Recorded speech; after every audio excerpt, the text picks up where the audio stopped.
Et le suivant? Bonsoir monsieur, bonsoir à tous. Moi, je vais vous présenter le chapitre 5, ce qui concerne le test sur l'égalité de deux proportions. Première chose, principe de test. Le même test de K2 peut être utilisé pour vérifier l'égalité de deux proportions. C'est deux échantillons.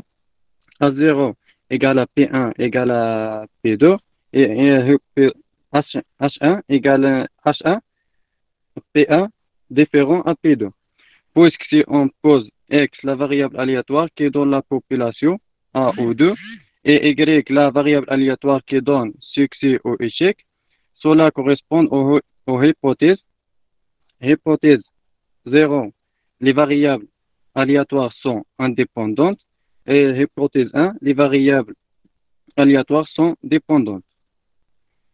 Premier exemple, lors d'un débit de la campagne, 635 personnes sur 2033 étaient en faveur d'un certain candidat, tandis qu'une semaine des élections, 325 sur 1289 étaient en faveur de même candidat.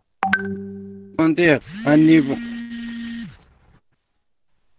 pour en dire un niveau de 10% que l'opinion a changé. Pour répondre à cette question, on va confronter les hypothèses A0 P1 égale à P2, H1 P1 différent à P2. Et le test de niveau 10% pour confronter ces hypothèses est de rejeter A0 si Q2 supérieur ou égal à Q2 1 égale. Allez, continue, Youssef. Continue, Youssef. J'allais dire pour le test. Ouais, attendez un peu, je vois le diapo.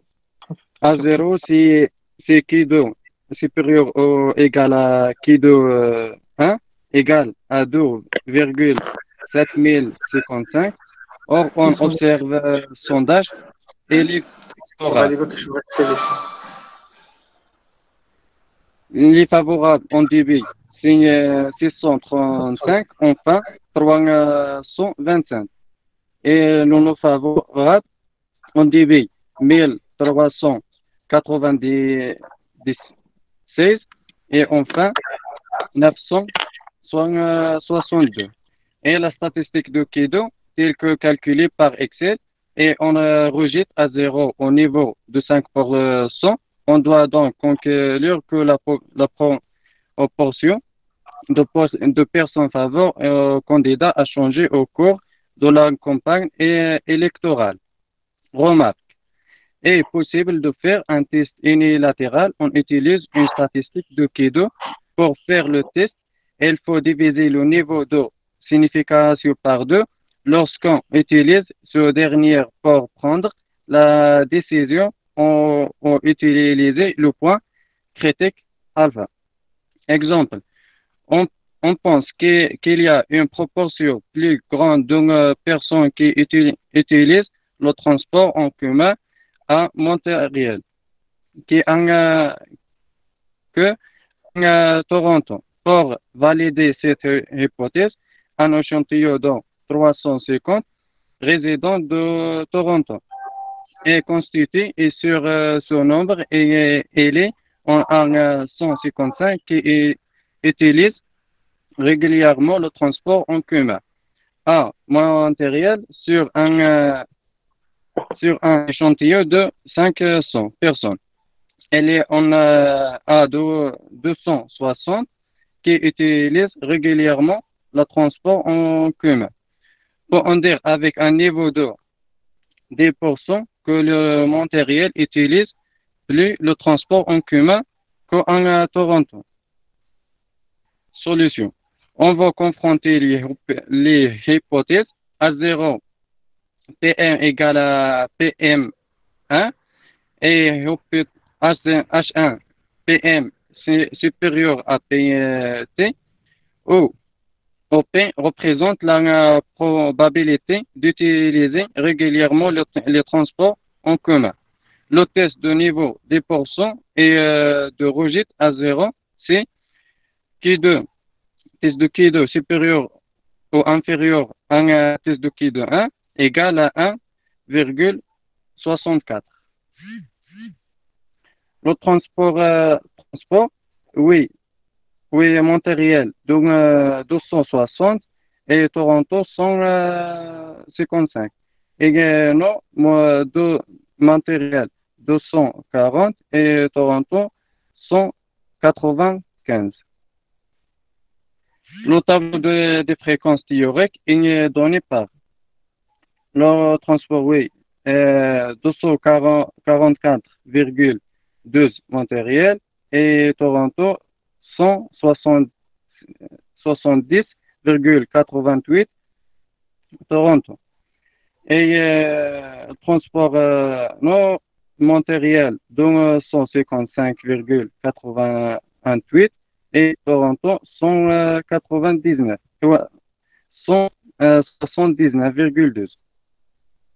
Et la somme de Montréal est 500 et Toronto 350. Tu passes, et la statistique de Q2 est égal à donc 260 moins 244,2 Youssef, s'il vous plaît, on donne directement la dernière valeur, 4,9. égale le test Q2 égale à 4,9 Oui. arrondi à 5. On registre à 0 et on peut dire que les matériels utilisés, lui, le transport en commun, que les torrents en toit au niveau de 10%. On résume, le test de Q2 permettant de faire des tests, des hypothèses sur des variables quantitatives et qualitatives avec deux modalités. Le principe est toujours le même. On compare les fréquences observées et les fréquences théoriques selon les hypothèses.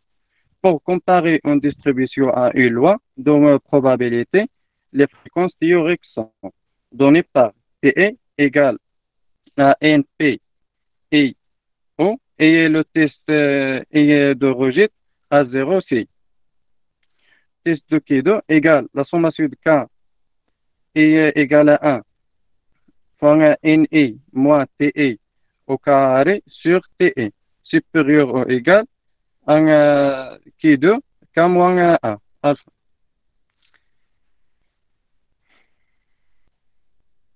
Pour comparer la distribution d'une même caractéristique dans plusieurs populations, les fréquences théoriques sont données par et le test de rejet à 0 C.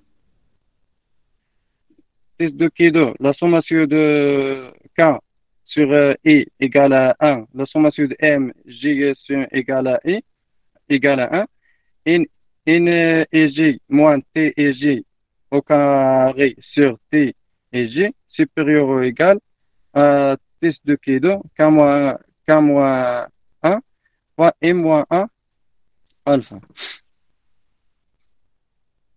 Pour vérifier ces deux variables, pour vérifier ces deux variables sont indépendantes, les fréquences théoriques sont données par et les tests et de rejet à 0 C égale la sommation de K sur I, quand I égale à 1, la sommation de M, G égale à 1, N et G moins T et G au carré sur T et G supérieur ou égal test de Q2 quand moins 1 fois M moins 1 alpha. Pour comparer deux proportions, les fréquences théoriques sont données par les tests de rejet à 0. C'est test de Q2. La sommation de est égale à 1 et la sommation de SG égale à 1, NE, G moins T et G au carré sur T et G supérieur ou égal test de Q de 1 alpha. Dans tous les cas, il faut vérifier la règle de Cochran. Elle ne doit pas y avoir de fréquence théorique plus petite que 1 et au maximum 20%.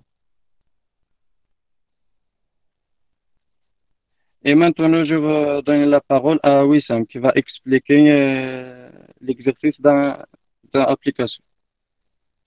Oui, avant de donner la parole à Wissam, s'il y a de questions, s'il y a de questions à propos de cette partie, là, on a vu la formule qui nous permet d'accepter ou de rejeter l'hypothèse nulle de qui 2 ou bien à travers le test de qui 2.